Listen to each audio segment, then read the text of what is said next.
आज का दिन बहुत गहमा गहमी भरा वाला होने वाला है। और गहमा गहमी की बड़ी शुरुआत विपक्ष ने बेंगलुरु से कर दी है। और जहां उसने एक काम तो आज कम से कम कर ही लिया, वो बात दूसरी की 2 दिन की बैठक और इतनी हबड़ थबड़ में दिखी। शाम को कुछ हो नहीं पाया खास, कल खाना पीना हुआ। और आज बैठक बहुत संक्षिप्त बैठक हुई, क्योंकि कुछ नेताओं को वापस अपने अपने अपने प्रदेशों में, जैसे नीतीश कुमार और अखिलेश वगैरह वगैरह शामिल थे, उन सबको अन्य अपॉइंटमेंट्स की वजह से, अन्य उनकी जिम्मेदारियों की वजह से वापस जाना था। तो बैठक भी जल्दी खत्म हो गई। कितनी देर बैठक हुई? इस 2-3 घंटे की बैठक में एक जरूर काम बड़ा हुआ। वो ये हुआ कि विपक्षी दलों की बैठक में, जिसमें 26 दल भाग लिया था दलों ने, उसमें इनके गठबंधन का नाम तय कर दिया। और निश्चित रूप से गठबंधन का नाम जो तय हुआ है वो अपने आप में बहुत आकर्षक है, यानी कि India India national developmental inclusive alliance. नाम शानदार है। और मैं देख रहा हूँ कि पिछले कुछ महीनों से राहुल गांधी के पास कोई टीम ऐसी है जो बहुत एक चमकने चमकाने का काम बड़े अच्छे तरीके से कर रही है। चाहे वो खेतों में उनको ले जाने का काम हो, चाहे ट्रकों पर चढ़ाने का काम हो, चाहे ट्रैक्टर के साथ में हो, चाहे वो अमेरिका में बस में ट्रक में चढ़ने का काम हो, या दिल्ली में कनॉट प्लेस पर जाकर के, कनॉट प्लेस कह रहे हैं, करोल बाग में जाकर के मोटरसाइकिल को ठीक करने की कला समझने का काम हो, या चांदनी चौक में गोलगप्पे खाने का काम हो। ये सब ऐसे काम है जो आकर्षित करते हैं। और ये टीम ने आज एक निश्चित रूप से एक बड़ा और आकर्षक नाम दिया है अलायंस का। वो यूपीए 1, 2, 3, 4 से बिल्कुल अलग होकर के India national developmental inclusive alliance हुआ है। और इस अलायंस में 26 दलों ने भाग लिया। इन दलों में नाम लेने चले जाएंगे हम तो बहुत मुश्किल होगी, लेकिन जो मेन पहले दल थे वो तो थे ही थे। और जो बाद में जुड़ना शुरू हुए, उनको अगर समझने की कोशिश की जाएगी, तो कई दल तो ऐसे हैं जिनके पास ना तो लोकसभा में और ना राज्यसभा में कोई सदस्य है। और ऐसे दलों की संख्या अ, ऐसा नहीं है कि विपक्ष में ही है। जो एनडीए है, नेशनल डेमोक्रेटिक अलायंस, उसमें भी ऐसे दलों की संख्या है। लेकिन जब परसेप्शन का खेल चल रहा हो, तो जहां 26 दल विपक्ष में हो, तो 38 दल एनडीए की बैठक में रहे। और उसमें भी कई नाम ऐसे हैं जिनके पास कोई भी सीट नहीं है। लेकिन नाम में क्या रखा है? क्योंकि तुम्हारे पास, जैसा कि फिल्मों में कहा जा सकता है, तुम्हारे पास क्या है, उनके पास 26 दल है, तो हमारे पास माँ है, 38 दल है। तो वो कुछ उस तरीके की ध्वनि बनाने की कोशिश की जा रही है। और दलों की इस गिनती में अगर विपक्ष के पास कांग्रेस, तृणमूल कांग्रेस, द्रविड़ मुन्नेत्र कझगम, आम आदमी, जनता दल, राष्ट्रीय जनता दल, झारखंड मुक्ति मोर्चा, एनसीपी तो टूट गई है कई तरीके से, उसके कितने सदस्य कहाँ हैं एक मोटा मोटा अंदाजा है 4 और 3 का लोकसभा सदस्यों का। लेकिन बाकी के कहाँ होंगे नहीं होंगे? शिवसेना, हम सब जानते हैं कि शिवसेना का बड़ा हिस्सा इस समय मुख्यमंत्री एकनाथ शिंदे के साथ आ गया। समाजवादी पार्टी है, राष्ट्रीय लोक दल है, अपना दल है, जिसके पास पल्लवी पटेल वाले, जिसके पास कोई भी कुछ भी खास नहीं है। जम्मू कश्मीर नेशनल कॉन्फ्रेंस है, पीपल डेमोक्रेटिक पार्टी है, कम्युनिस्ट पार्टी है, सीपीआई है, सीपीएम है, दीपांकर भट्टाचार्य वाली सीपीआई एम है, रेवोल्यूशनरी पार्टी है, ऑल इंडिया फॉरवर्ड ब्लॉक है, जिसके पास कुछ भी पल्ले कुछ भी नहीं है, वाइको की पार्टी है, एम के, और थिरुमावल्लन की पार्टी एक है। इसी तरीके से और भी पार्टियां हैं जो मैं क्या क्या बताऊं, ऐश्वर्यन और जवाहरुल्लाह की पार्टी भी, वो भी साउथ के, इनके भी 0-0 सदस्य हैं। और मुस्लिम लीग है, जिसके 3 लोकसभा के सदस्य हैं। केरल कांग्रेस है, मनी है, जोसफ है। तो ये नाम से ये साबित होता है कि बाद में जो सोनिया गांधी ने बहुत एफर्ट किए, नीतीश कुमार के पहली बैठक के बाद के एफर्ट, और अपने आप को थोड़ा और बढ़ाने के लिए उसमें दक्षिण पर ज्यादा ध्यान दिया गया। और उनको थोड़ी बहुत नाम में ही सही सफलता मिली। दूसरी तरफ भारतीय जनता पार्टी, जिसके पास बहुत बड़ा बहुमत है, और जब उसने अपना कुनबा फैलाना शुरू किया तो बहुत सारे ऐसे नाम आए जो जिसको हमने भी पहले नहीं सुना था। भारतीय जनता पार्टी के पास में खुद 301 बड़े सदस्य हैं, जिसके जो राज्यसभा में 98 हैं, और शिवसेना है जिसके 12 सदस्य, शिवसेना मतलब एक नाथ शिंदे वाली, एनसीपी के 3, राष्ट्रीय लोक जनशक्ति पार्टी जिसके 6 सदस्य, ऑल इंडिया द्रविड़ मुन्नेत्र कजम 1, अपना दल के 2, National People's Party, National Democratic Progressive Party, Jharkhand Student Union, Sikkim Krantikari, Mizo national front, और नगा पीपल्स फ्रंट से लेकर के न जाने कितनी पार्टियां हैं। यहाँ पर भी ऐसी पार्टियां हैं जिनके पास बहुत सारे सदस्य ना ही लोकसभा में है ना ही राज्यसभा में है, लेकिन कई जगह अपना उनका जनमत है, उनके लोग हैं। जैसे निषाद पार्टी है, उसका बहुत आधार है, 4% का वोट बैंक है उत्तर प्रदेश में। उसी तरीके से जनसेना पार्टी है पवन कल्याण की, हैदराबाद आंध्र प्रदेश में, जिनका अपना अलग आधार है। वो है दुष्यंत चौटाला की पार्टी। हम सब जानते हैं कि हरियाणा में उसके सरकार है, उनके लोग हैं और ठीक ठाक काम कर रहे हैं। महाराज गोमांतक पार्टी, जो पहले अभी तक पहले की सरकारों में भी मंत्री रहे हैं, उनके लोग हैं। तो इस तरीके से जो गिनती चल रही है, लेकिन इससे गिनती से पहले आपको उसके अर्थों को समझना होगा।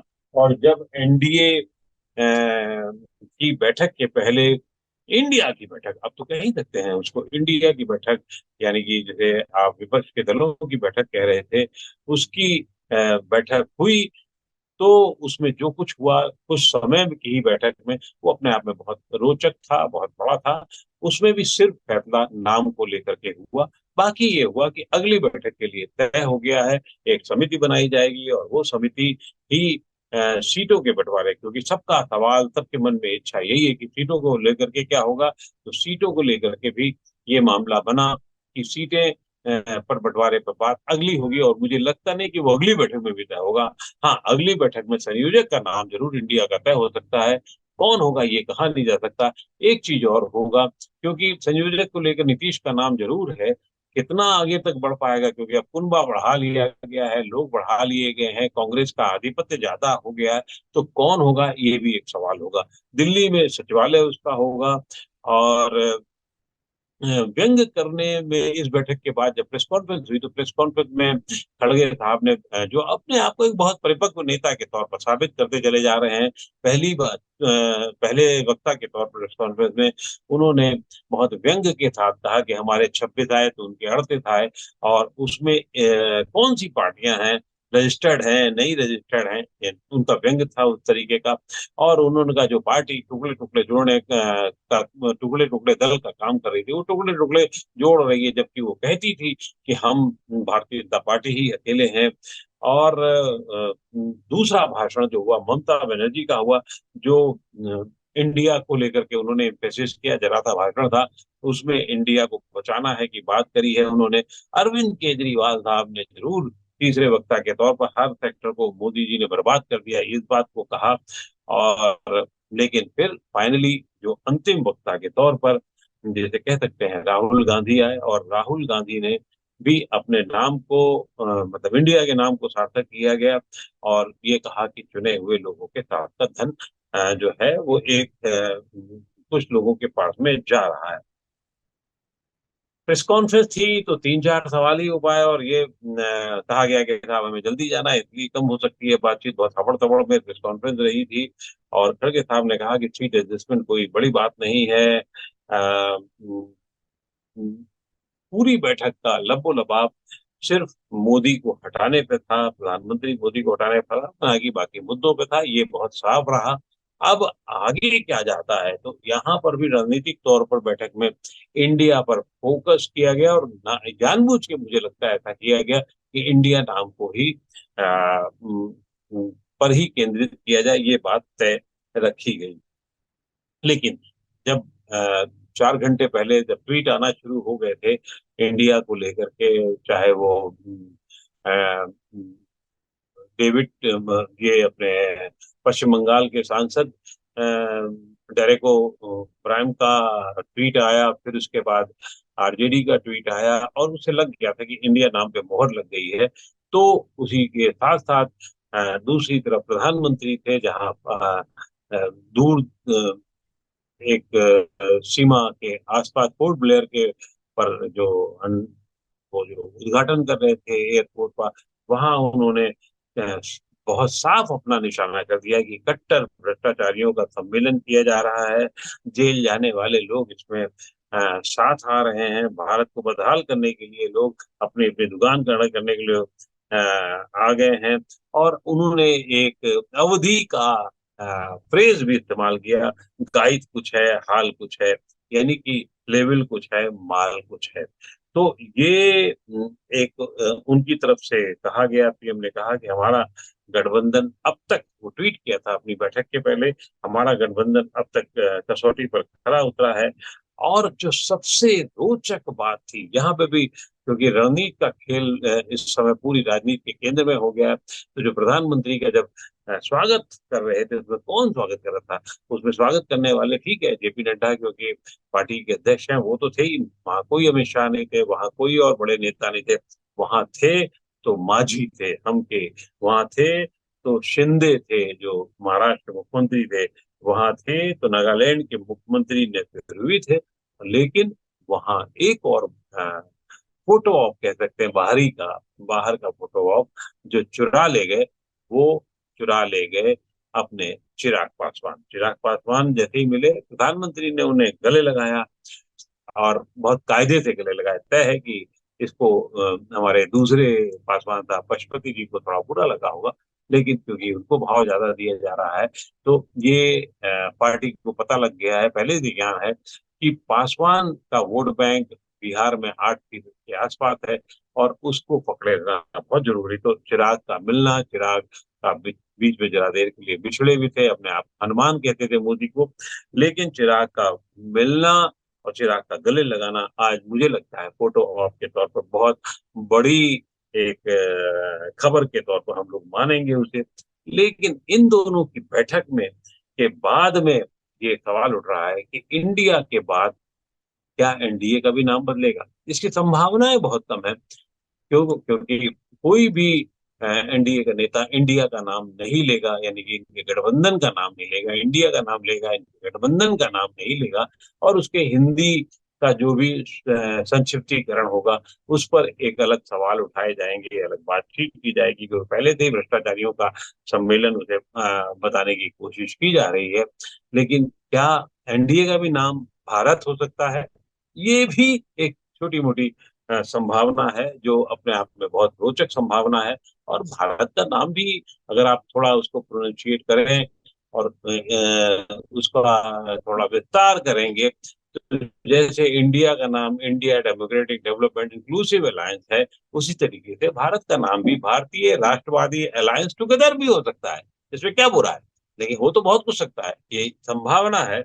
और इस संभावना पे देखते हैं कहाँ तक बात जाती है, आज जाती है, कल जाती है, परसों जाती है, कब जाती है, लेकिन जाएगी जरूर, मुझे ऐसा लग रहा है।